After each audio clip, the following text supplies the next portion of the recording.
Roboteers, stand by. 3, 2, 1, activate.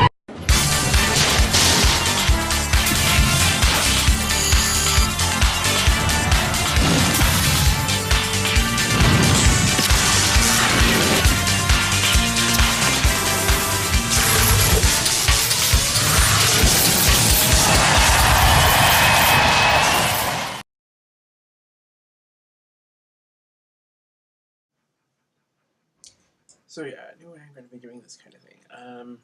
Get used to it. So the film starts out with one of the preview clips where we're introduced to the Dazzlings, whom I will admit will not be the best, but they're not the worst, I like to say. And apparently they witnessed the events of the first movie from far off. Whoa.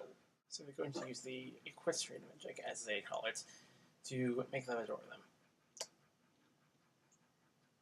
Whew. It's going to be quite a stretch. Back at the school, since that is, as expected, emotionally broken and psychologically tortured by her past actions. And yet it's only the humanizing 5 that seem to give her another chance. There's this musical showcase coming up to raise money for the school, but the Dazzlings arrive and turn into a battle of the bands.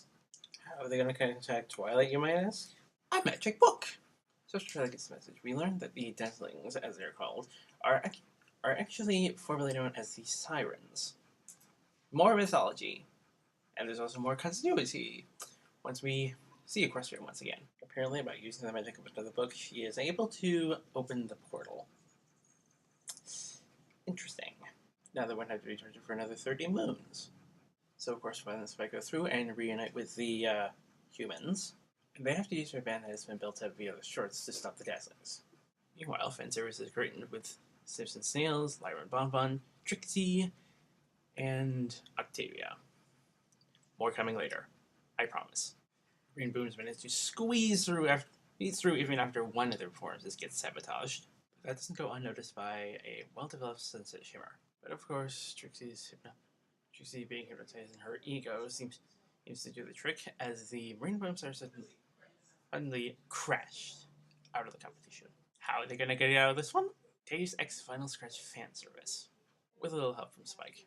He actually did something in this movie. So they have to perform at a point higher than the Dazzlings, with Rebecca Stewart is singing at Sunset Shimmer! Is she? Speaking of which, is it me, or is Adagio voiced by Kazumi Evans?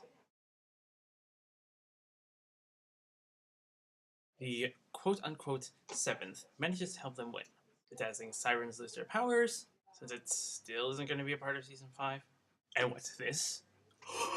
There is a Twilight in this universe! Except he's a scientist and apparently is tracking most of the stuff at the school.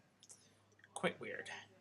Overall, good story, good characterizations, good music, spectacular animation, and of course, great voice acting! I'm going to choose my rating for the first one to 3.5 out of 5, and this one gets 4 out of 5. See you in Season 5.